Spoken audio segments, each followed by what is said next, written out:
خل التفاح سمعنا عنه فوائد كتيرة جدا، وسمعنا ان هو بيعالج الضغط والسكر والتهاب المفاصل وهشاشة العظام والحموضة والارتجاع وانقاص الوزن، وبيقلل الكوليسترول والدهون الثلاثية، وبيعالج حبوب الشباب ونضارة البشرة وقشرة الشعر والتهاب الحلق وانقاص الوزن. طبعا كمان كل الفوائد دي في فوائد منها المدعمة بالأبحاث والدراسات العلمية، وفي بعض الفوائد منها اللي عبارة عن مجرد اجتهادات ليها ممكن تدي نتيجة مع بعض الناس، وبعض الناس ما يكونش ليها نتيجة معهم. لو عاوز تعرف كل الفوائد دي بطريقة مختصرة وتعرف ايه هي الطريقة الصحيحة للاستخدام، تابع الفيديو للآخر. وما تنساش لو عجبك الفيديو تضغط لايك، ولو لسه ما اشتركتش في القناة اضغط سبسكرايب عشان توصلك كل فيديوهاتنا الجديدة.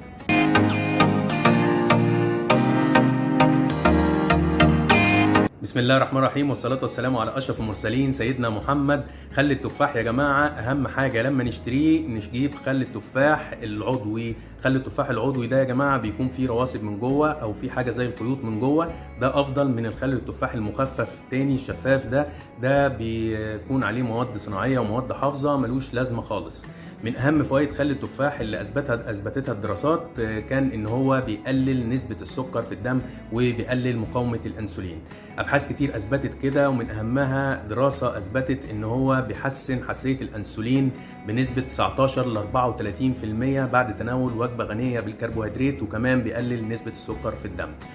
كمان دراسة تانية أثبتت على ناس أصحاء ما عندهمش سكر، أثبتت إن هو بيقلل نسبة السكر في الدم بنسبة 31.4% بعد تناول 50 جرام من العيش الأبيض.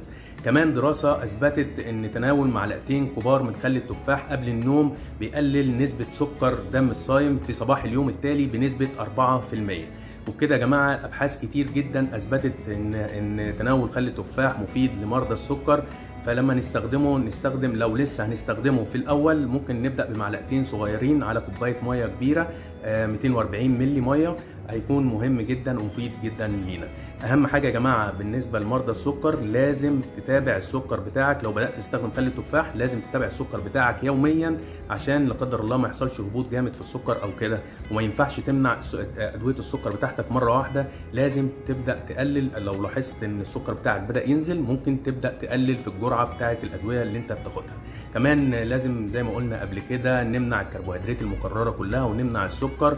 الناس المعرضه للاصابه بالسكر ممكن تستخدم برضو خل التفاح عشان تحافظ على نسبة السكر في مستوى الطبيعي في دمها. بالنسبة للضغط بقى يا جماعة، الأبحاث والدراسات أثبتت إن هو بيقلل الضغط أو بيقلل نسبة الكوليسترول والدهون الثلاثية. كل الدراسات دي كانت على الحيوانات، مفيش دراسة منهم أثبتت إن هو بيقلل الكوليسترول أو الدهون الثلاثية عند الإنسان. بس أنت ممكن تجربه، ممكن نجرب معلقتين على كوباية مية كبيرة زي ما قلنا، ونجرب. وابعت لي في الكومنت قول لي إيه تجربتك مع خل التفاح، ممكن يقلل معاك الضغط ولا لا. كمان بالنسبه ان هو مضاد للبكتيريا، دراسات اثبتت كده فعلا يا جماعه، لان الماده الرئيسيه في خل التفاح هي حمض الاسيتيك، ودي ماده مضاده للبكتيريا، فبالتالي هتمنع البكتيريا من نموها ومن تكاثرها. فممكن استخدمه كمطهر او كماده حافظه للطعام، لانه هيمنع البكتيريا من نموها وبالتالي يمنعها من افساد الطعام. بالنسبه لحب الشباب مفيش دليل علمي او دراسه اثبتت ان هو بيعالج حب الشباب، فانا ممكن استخدمه لو بشرتي مش حساسه. ممكن استخدم خل التفاح المخفف بقطنه وادهن مكان الحبوب مره واحده في اليوم قبل النوم، ممكن يكون ليه نتيجه كويسه معايا. بالنسبة لنضارة البشرة وعلاج التهابات البشرة مفيش دليل علمي برضو أثبت كده، لكن النظرية هنا إن طبيعة الجلد حمضية، فبالتالي ممكن خل التفاح المخفف ممكن يوازن درجة الحموضة بتاعة الجلد، فبالتالي هيمنع وطبعا كمان مضاد للبكتيريا، فبالتالي هيمنع الالتهابات بتاعة البشرة وممكن يؤدي إلى نضارة البشرة. فبالتالي ممكن استخدمه كغسول للبشرة أو كتونر للبشرة مرة واحدة بس في اليوم، هيكون كفاية قوي. كمان بالنسبة لقشرة الشعر، علاج القشرة مفيش دليل علمي برضو أثبت كده، لكن كان من نفس النظرية برضو إن هو ممكن إن هو هيوازن درجة الحموضة بتاعة فروة الراس، فبالتالي هيمنع من نمو الفطريات اللي بتؤدي إلى قشرة الشعر.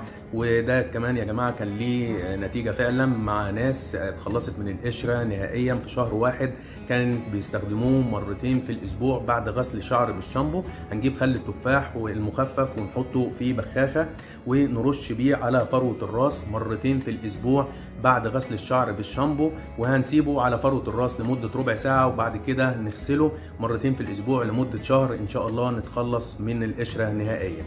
كمان بالنسبة بقى لروائح الروائح الكريهة أو رائحة القدمين الكريهة، كانت من نفس النظرية برضو، لأنه مضاد للبكتيريا وبيوازن درجة الحموضة بتاعة الجلد، فبالتالي ممكن يقضي على البكتيريا اللي بتسبب الروائح الكريهة. ممكن نستخدمه طبعا في مية، نحط خل التفاح في مية ونحط رجلينا مرة واحدة كل يوم، هيكون كويس، هيمنع الروائح الكريهة خالص. أو ممكن عن طريق قطنة ونحطها في خل التفاح المخفف ونعصرها ونمسح بيها الرجلين، ده طبعا هيكون كويس وهيمنع الروائح الكريهة خالص. وكمان رائحة الخل هتروح خالص، مش هتبان بعد مجرد ما ينشف الخل على الجلد، طبعا الروائح دي كلها هتنتهي خالص. بالنسبة لإنقاص الوزن، دراسات كتير أثبتت إن هو بيزود الشعور بالامتلاء وبيؤدي إلى تقليل السعرات الحرارية، وبالتالي بيؤدي إلى إنقاص الوزن. من أهمهم دراسة أثبتت إن تناول خل التفاح مع وجبة غنية بالكربوهيدرات بيؤدي إلى زيادة الشعور بالامتلاء، وبالتالي المشاركين في الدراسة قللوا سعراتهم الحرارية طوال اليوم من 200 ل 275 سعر حراري طوال اليوم. كمان دراسة تانية أثبتت أن تناول خل التفاح بيقلل دهون البطن وبيؤدي إلى إنقاص الوزن. لو تناولنا معلقة واحدة كبيرة من خل التفاح طوال اليوم بيؤدي إلى إنقاص الوزن كيلو و200 جرام، ولو تناولنا معلقتين كبار من خل التفاح المخفف طبعا هيؤدي إلى إنقاص الوزن بكيلو و700 جرام. طبعا يا جماعه ما ينفعش حاجه واحده بس هي اللي هتقلل الوزن، مش هستخدم خل تفاح بس لوحده، لازم ابقى ماشي على نظام غذائي ولازم الرياضه. طبعا الحاجتين دول مع خل التفاح طبعا اللي هيزود الشعور بالامتلاء، وكمان هيقلل مستوى السكر في الدم وهيقلل مستويات الانسولين. كل الحاجات دي هتساعدنا في انقاص الوزن. بالنسبة للهضم بقى طبعا والحموضة والارتجاع، مفيش بحث او دراسة دعمت ان هو بيحسن الهضم، لكن النظرية هنا ان خل التفاح بيزود من حموضة المعدة، فبالتالي هيساعد الجسم في افراز الانزيمات اللازمة للهضم، وبالتالي يحسن الهضم. ممكن استخدمه معلقتين كبار من خل التفاح على كوباية مية كبيرة واشربه قبل الوجبات مباشرة، هيحسن معايا الهضم ويزود الانزيمات الهاضمة اللازمة لهضم البروتين.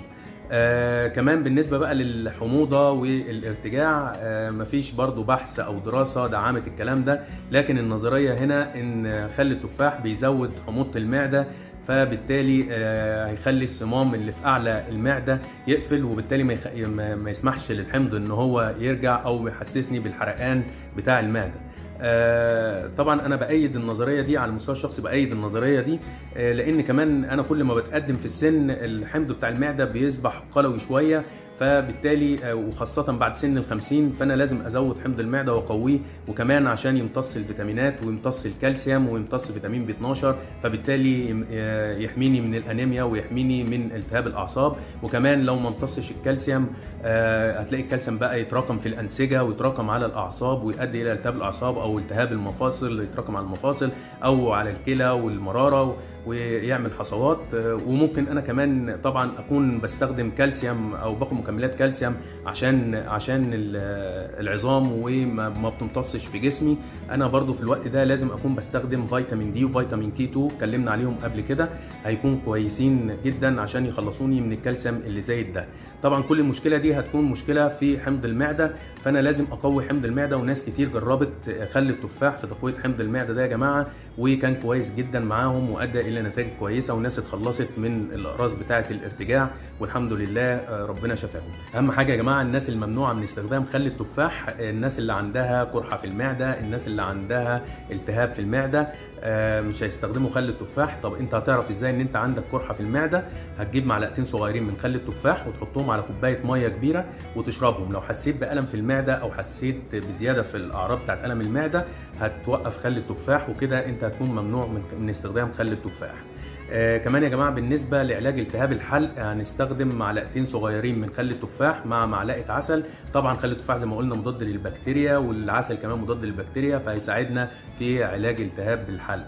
طبعا مفيش دراسه برضو دعمت الكلام ده، بالنسبه كمان لتبييض الاسنان مفيش دراسه برضو دعمت الكلام ده، لكن احنا هنستخدمه معلقتين صغيرين من خل التفاح على كوبايه ميه ونتمضمض بيه، وبعد كده نغسل سناننا بالفرشه مره واحده كل اسبوعين يا جماعه، وما نزودش في الاستخدام عشان زي ما قلنا ان احنا ان خل التفاح بيأثر على المينا بتاعه السنان، فلازم مش هنزود في استخدامها. كمان زي ما قلنا لازم ما ننساش ان احنا لما نستخدم خل التفاح نشربه هنستخدم شاليمو واحنا بنشرب عشان نقلل التعرض بتاع المينا السنان لخل التفاح.